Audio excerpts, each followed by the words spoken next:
This is Evangelist Dr. Robert L. McKim Sr. from Carrollton, Ohio.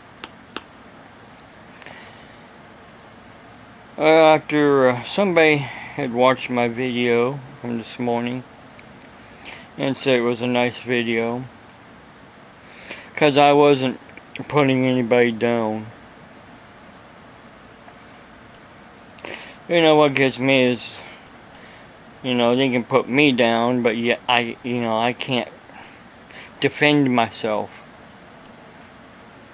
I guess, see, preachers, we're supposed to take it. And we're not supposed to dish it back out. Unless it's, with the word. And thing is, I dish it back out with the word, and I still get slapped and kicked, and you name it.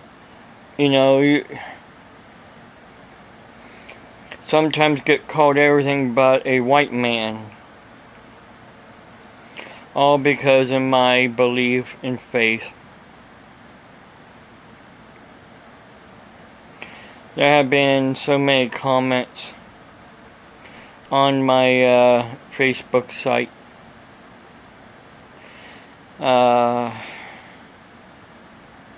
for various posts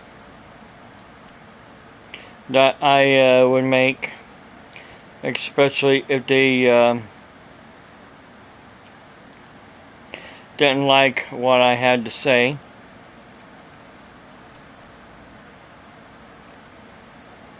And it's always because they didn't like what I had to say. On my ministry Facebook site. My ministry, not theirs, mine.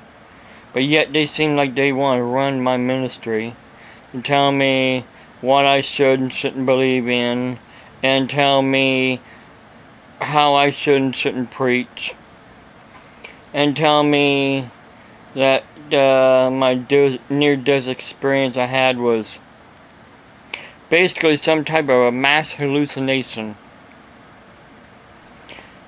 Because if I hallucinated, then so didn't thousands of other people hallucinate as well. It just goes to show, someone had mentioned that atheists do not spend a lot of time trying to disprove our belief. They just are tired of people like me putting our belief out there. Well, you don't have to watch the religious channels on TV. You don't have to watch a preacher on TV. You don't have to watch my YouTube videos, and you don't have to come to my Facebook site. If you don't believe, why are you coming to my Facebook site and wasting your time and energy to try to disprove the truth? That's what I like to know. Why are you wasting your time and energy? Even though you said, after I had posted this comment, this post from Stop Playing Church.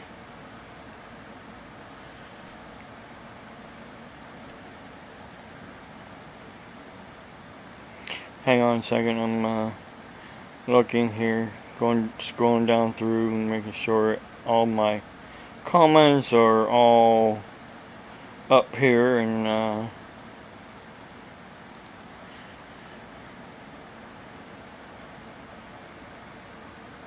I made some comments that some people have never really said too much about.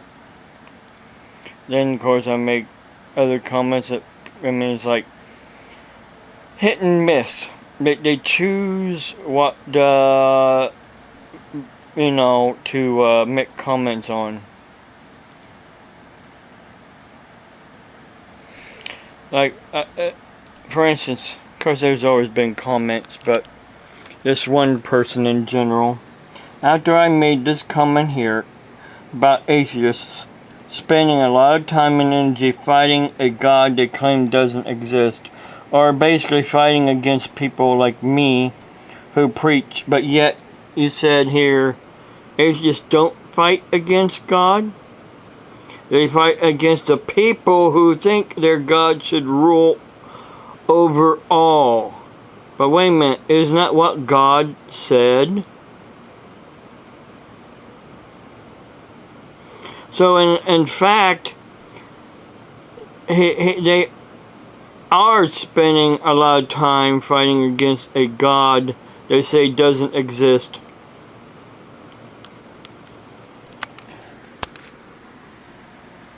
I mean, in his own comment, he says, atheists don't fight against God. But yet they fight against people like me that says God rules. No matter what. He made the earth. He made the universe. He made you. But yet you don't want to acknowledge it. You want to fight against it. I mean, from then on he started making other comments. Besides the woman from Thailand. And somebody from Michigan. But he's made many other comments. Made a comment about my near-death experience, and I posted right back, hey, I guess I'm in good company because more than 1,000 people have had near-death experiences. And the latest comment he made was on this post here about Antichrist, or basically atheists are basically liars if they don't believe in Jesus Christ or God the Father. I mean, wasting so much time and energy to try to disprove something that is proven. Then there was a question brought to me earlier today about the 2 Sabbaths during the Passover week. And I found that information is in Numbers 28, 18, and then again in 25. And it says, on the first day you shall have a holy convocation. You shall do no customary work. And then down here, on the 7th day you shall have a holy convocation, and you shall do no customary work. Then I also have it here more in English version. On the first day of the festival, you will be an official. On the first day of the festival will be an official day for holy assembly, and no ordinary work shall be done on that day. And again, the 7th day of the festival will be another official day for the assembly, and no ordinary work may be done on that day. There are 2 Sabbaths during the Passover, on the first day and the 7th day. So that's how that works. Do we do that today? Well, if you think about it, first day to the first day of the week. First day to the first day of the week. But when it comes to how the actual Passover goes from Wednesday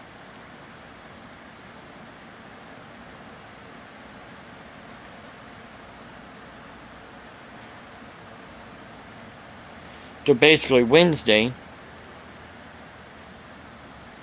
did we have a Sabbath on Wednesday? No.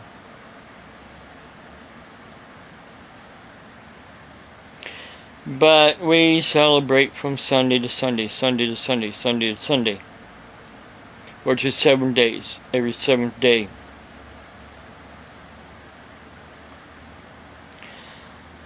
According to our calendar.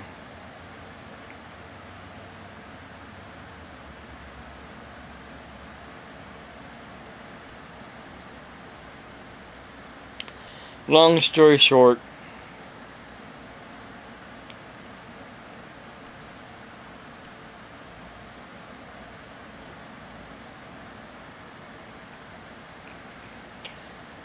I don't want to take up too much more time. Long story short, there's a lot of things that Christians no longer celebrate, and yes, they have thrown a lot of pagan things into their holidays. Growing up as a child, and you just have all these traditions that you grew up with. But then when you learn the truth, you gotta change with the truth. You don't stay in the darkness. And that's the problem. A lot of people want to stay in their darkness. They want to stay in that dark place because it's a comfortable place for them. The light is not comfortable to a lot of people. Darkness is more comfortable.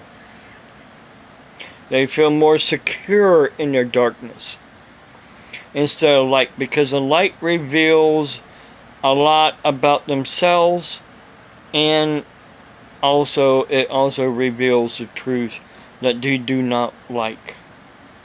Because if they had to come to the realization that this is not us. What's inside us is us. Our spirit is us. And that spirit lives on after our body is dead and decaying. There's no such thing as soul sleep. When we're dead, our spirit goes on to be with either God the Father in paradise, or it's doomed to hell, Hades, roaming the earth with its gnashing of teeth, wherever the soul goes for torment and damnation. There is a heaven to gain and a hell to shun. A lot of people don't want to believe either way until they experience it firsthand themselves. And then even then, sometimes they're so entranced in their disbelief that they still won't believe what had happened to them is the truth. Because, for one thing, there are so many dark, evil spirits out there that are blinding people.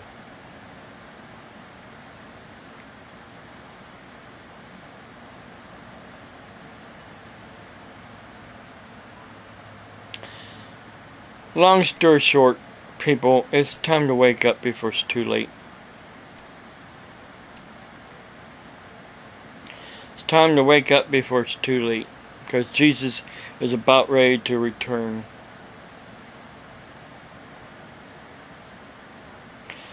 Mark my words. I mean, does it have to come down to you seeing before you believe? But see, when that time comes, then it's too late. It's too late.